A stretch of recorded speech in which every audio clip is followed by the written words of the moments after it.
vidéo de l'année pour faire un petit rappel sur la chimie et plus particulièrement les atomes, les molécules et les équations chimiques. Alors, je vous rappelle qu'un atome, initialement, c'est la plus petite particule chimique qu'il existe. On sait maintenant, et on a découvert avec les moyens modernes, qu'il y a des choses à l'intérieur de l'atome, c'est ce qu'on verra dans le programme de troisième. Chaque atome est représenté par un symbole constitué de une lettre majuscule et parfois une deuxième. Et quand il y a une deuxième, il y a une minuscule. Donc attention, minuscule, majuscule, ça va être très très important. Et chaque atome, ou en tout cas les plus importants, les plus courants, ont un modèle qui est une boule de couleur. Il existe à peu près une centaine d'atomes et ces atomes sont classés dans le tableau périodique des éléments, le tableau de Mendeleïev. Ce tableau se trouve dans votre carnet de labo et c'est ce qu'on utilisera pour faire les fiches d'activité. Alors voici à quoi il ressemble. Donc vous voyez par exemple ici en exemple pour le francium, donc on a deux lettres, F majuscule et R minuscule. La raison pour laquelle certains atomes ont une et d'autres ont deux lettres, c'est parce qu'il y a plusieurs atomes qui commencent par le F. Donc là par exemple F tout seul, le premier dans l'ordre, c'est le fluor. Et vu qu'il y en a un deuxième, et ben, pour le deuxième on a mis une deuxième lettre. Et donc il faut bien faire attention à mettre cette deuxième lettre en minuscule. Alors, pour les modèles, donc vous en avez 5 à connaître, c'est les plus courants, ceux qu'on utilisera en tout cas au collège. Donc l'hydrogène, son symbole c'est H, et il est modélisé par un rond blanc. L'oxygène O, modélisé par un rond rouge. Le carbone C, modélisé par un rond noir. L'azote N, modélisé par un rond bleu. Et le chlore, Cl, modélisé par un rond vert. Je précise ici que Cl, c'est un autre atome qui commence par la lettre C, et donc on a mis une deuxième lettre qui est minuscule. C'est ce que j'expliquais juste avant. Alors, petite question, l'oxygène, est-ce qu'il est vraiment rouge? Ben, bien évidemment non. En fait, là, ce sont bien des modèles. C'est pour nous aider à comprendre et à modéliser les choses. Donc, on aurait pu mettre autre chose que des ronds, hein. On aurait pu mettre des carrés, des triangles, des étoiles, ce qu'on voulait. Et les couleurs ont été choisies de manière aléatoire. Mais c'est un code qui est commun à l'ensemble des scientifiques. Alors maintenant, qu'est-ce que c'est qu'une molécule? Donc une molécule, c'est des atomes qui sont accrochés les uns aux autres. Il peut y avoir deux atomes minimum et il peut y en avoir jusqu'à une centaine. Chaque molécule va avoir une formule chimique et aussi un modèle. Donc juste une petite comparaison, en fait les atomes c'est comme si c'était par exemple des briques de Lego et on les assemble pour faire des molécules, ou comme par exemple les lettres de l'alphabet qui seraient les atomes et on va regrouper ces lettres pour former des mots. Il y a des mots de 2 lettres et des mots de 10 lettres, donc comme nos molécules, et l'ordre dans lequel on va mettre les lettres fera un mot différent, ce sera la même chose pour les molécules. Alors, voilà comment on va écrire les formules des molécules. Donc, par exemple, CO2, donc c'est la formule du dioxyde de carbone. Donc, C majuscule qui représente le carbone.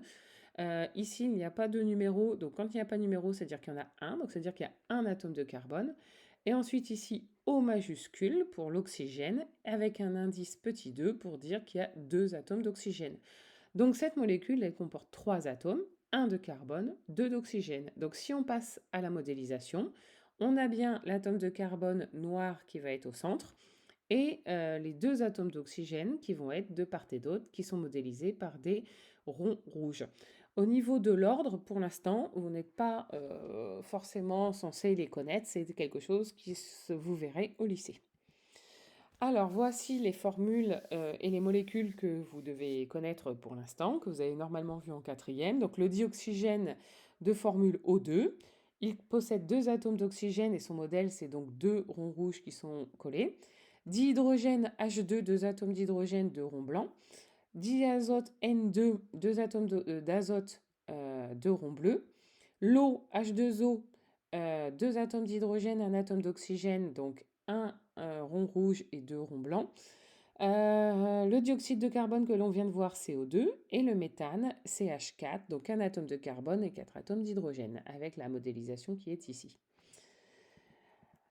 Alors, voilà des petits exemples de ce que vous allez devoir être capable de faire et qu'on va revoir dans la fiche d'activité. Là, par exemple, on vous donne la formule et on peut vous demander la composition. Donc là, il faut être capable de dire qu'il y a 3 atomes de fer et 4 atomes d'oxygène.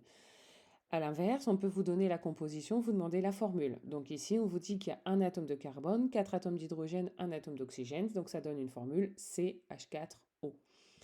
Molécule un petit peu plus complexe, là, on peut vous donner la modélisation et vous demander et la composition et la formule. Donc voilà ce que vous êtes capable de faire sur les atomes et les molécules.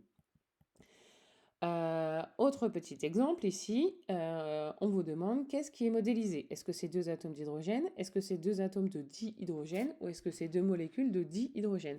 Donc déjà, on voit que les atomes sont accrochés les uns aux autres, donc ça forme des molécules. Donc par élimination, c'est forcément la troisième proposition. C'est 2 molécules de dihydrogène. Et donc du coup, au niveau ici du choix, c'est pareil, ce sera celle-ci, 2 molécules de dihydrogène. Même chose ici, qu'est-ce que ça représente? Donc la même chose, c'est les atomes sont accrochés les uns aux autres, donc ce sera 2 molécules de dioxygène, et ça s'écrit comme ceci.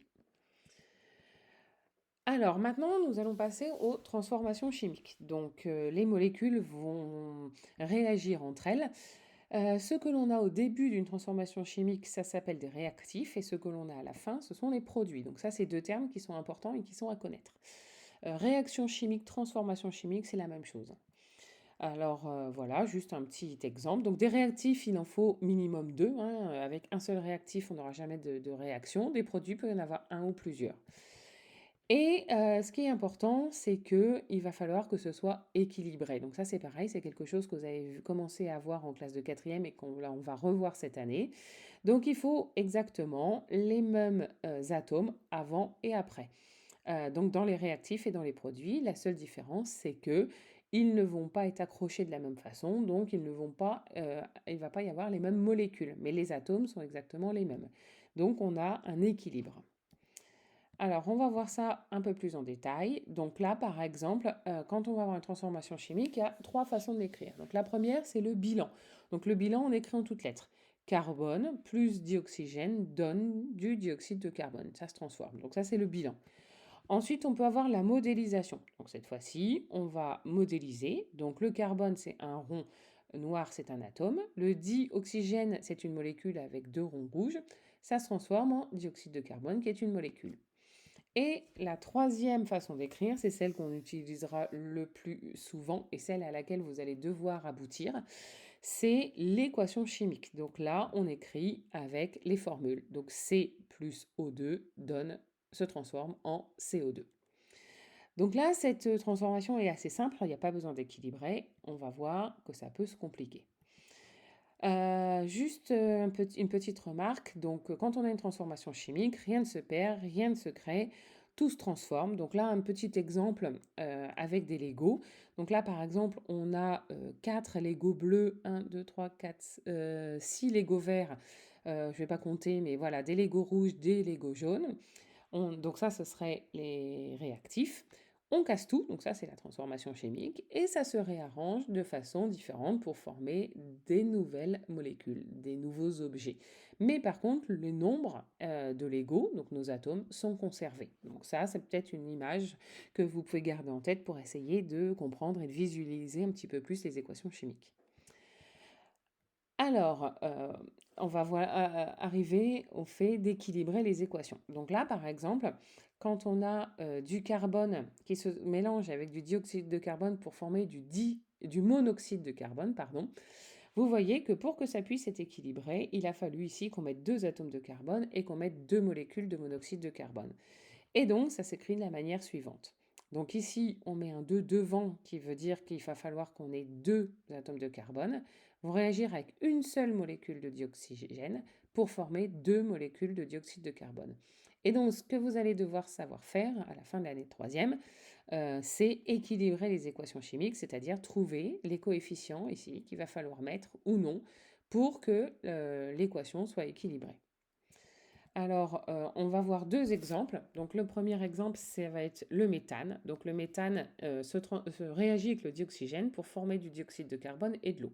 Donc ça, le bilan, la plupart du temps, il sera donné. Donc ensuite, on l'écrit, de cette manière-là on voit qu'il va falloir mettre 2 coefficients ici pour que ce soit équilibré. Donc si on le fait avec le modèle, on voit bien qu'ici on a un carbone, un carbone. Ensuite ici des hydrogènes, des atomes d'hydrogène, on en a 4. Donc pour pouvoir, en avoir 4 de ce côté-ci, du côté des produits, on est obligé de mettre 2 molécules d'eau. S'il n'y a qu'une seule molécule d'eau, on n'a que 2 atomes d'hydrogène, donc c'est pas équilibré. C'est vraiment comme si vous aviez une balance, il faut qu'il y ait exactement le même nombre. Pareil pour les oxygènes, ici on a 2 atomes d'oxygène. Et de ce côté, on en a 1, 2, 3, 4, donc on est obligé de rajouter de ce côté une deuxième molécule de dioxygène de façon à ce que ce soit équilibré. Donc ici, on a le coefficient 1 qu'on ne met pas, ici le coefficient 2, ici le coefficient 1, ici le coefficient 2, parce qu'on a une molécule, deux molécules, une molécule, deux molécules. Exemple un petit peu plus compliqué, le butane va se mélanger, va réagir avec le dioxygène pour former du dioxyde de carbone et de l'eau là encore. Et là, vous voyez que les coefficients sont beaucoup plus importants. Donc, dans la vie, quand on brûle du butane, c'est le gaz qui est dans les briquets, et ben 2 molécules de butane vont se mélanger avec 13 molécules de dioxygène pour former 8 molécules de dioxyde de carbone et 10 molécules d'eau. Donc voilà ce qu'est équilibrer une équation chimique. Et donc, dernier petit point, vu qu'on est équilibré, eh ben, on aura la même masse, c'est-à-dire que tous les réactifs, si on les met d'un côté sur une balance, vont peser exactement la même chose que tous les produits. C'est normal, on a exactement les mêmes atomes. Un atome de carbone, qu'il soit du côté des réactifs ou des produits, va peser la même chose. Par contre, un atome de carbone ne pèse pas la même chose qu'un atome d'hydrogène ou d'oxygène. C'est pour ça qu'il faut qu'on ait exactement le même nombre d'atomes avant et après. On a ce qu'on appelle la conservation de la masse. Donc voilà, on en a fini avec les rappels sur les atomes, les molécules et les équations chimiques et on va mettre tout ça en pratique dans la première fiche d'activité.